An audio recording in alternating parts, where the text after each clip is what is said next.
రైతులు కానీ ఇబ్బంది పడవు కానీ వడ్ల కొనుగోలు మరియు ఇక్కడ కందుల కొనుగోలు సెంటర్లను మొక్కలు పత్తి అన్ని రకాలుగా రైతులు పండించే ఉత్పత్తులను ఇక్కడ సజావుగా వారు వ్యాపారస్తులకు అమ్ముకొని దళారులు మోసపోకుండా ఉండడానికి మంత్రివర్యులు ఆహర్నిశలు కృషి చేస్తున్నారు.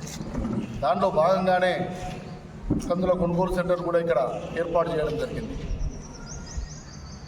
కందుల కొనుగోలు పూర్తిగా కేంద్ర ప్రభుత్వ స్థాయిలో వారి నిర్వహణలో నడుస్తున్నది.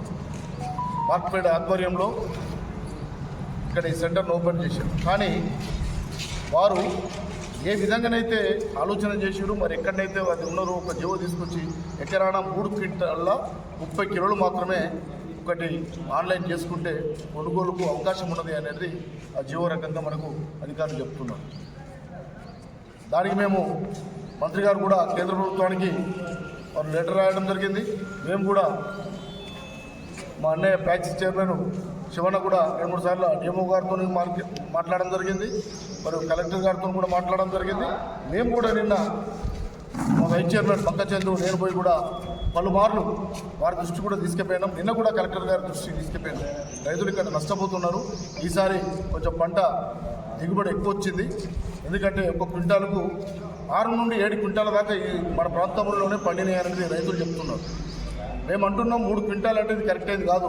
ఖచ్చితంగా రైతులకు పండిన ఒక ఎకరాన 7 క్వింటాల 6 క్వింటాల దానికి ఎక్కువ అయినా కూడా ఖచ్చితంగా ప్రభుత్వం కొనాల్సిందే. అది కేంద్ర ప్రభుత్వం ఉత్తర్వులు ఇవ్వాల్సిందని మేము పలుమార్లు కూడా అధికారుల దృష్టికి తీసుకుపోయినాం. వారు కూడా కేంద్ర ప్రభుత్వం దృష్టికి తీసుకెళ్ళారు.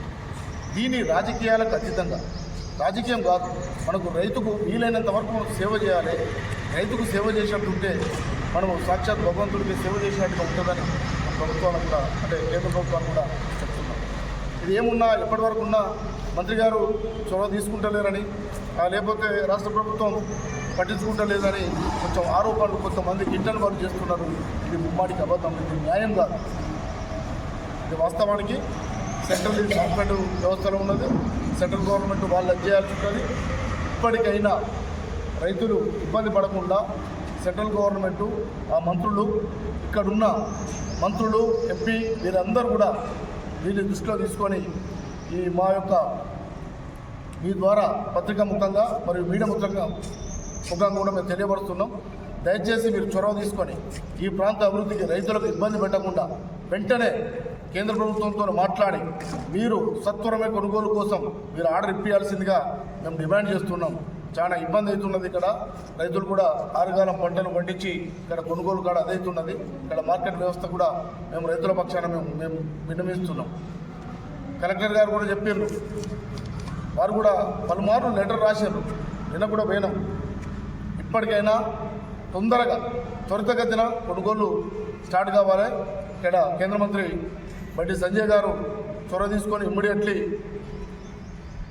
ఉత్తర్వులు ఇప్పించి ఒక ఎకరాన 6 నుండి 7 క్వింటాల దాకా పండినవి మన రైతులకు దిగుబడి వచ్చింది. కాబట్టి వాటి సత్వరమే కొనుగోలు చేయాలని మీ ద్వారా మేము కోరుతున్నాం. ఆన్లైన్ చేయని రైతులు వాస్తవానికి పత్తిల మధ్యలో మొక్కలు అంటే ఒక మనం కోండ్ర అంటాం కదా, కోండ్రలలో అంతే కదా, వాటికి వేసిన మొత్తం దిగుబడి వచ్చింది. కాబట్టి వాళ్ళు ఆన్లైన్ చేయించుకోలేదు. దాంతో కొంచెం ఇబ్బంది జరుగుతున్నది. దాన్ని మేము కలెక్టర్ గారి దృష్టికి తీసుకెళ్ళగానే టెంపరరీ రిజిస్ట్రేషన్ ఈ 2-3 రోజులలో ఖచ్చితంగా మేము ప్రభుత్వం దృష్టికి తీసుకెళ్ళి మేము ఆ రిజిస్ట్రేషన్కు మీకు అవకాశం ఇస్తాం. ఎక్కడైతే రైతులు ఇబ్బంది పడుతుందో వారందరినీ కూడా కొనుగోలు చేయడానికి అందిస్తాం. రైతులు కూడా మీరు అధైర్యపడద్దు. వితిన్ ఈ 2-3 రోజులలో టెంపరరీ రిజిస్ట్రేషన్తో టీఆర్తోని మీ కొనుగోలు కూడా జరుగుతాయని మేము రైతులకు చెప్తున్నాం. మీరు ఎక్కడ అధైర్యపడాల్సిన అవసరం లేదు. మీరు ఎన్ని బండినా కూడా మార్కెట్కి తీసుకురండి. మార్కెట్ నుండి కొనుగోలు జరుగుతుంది.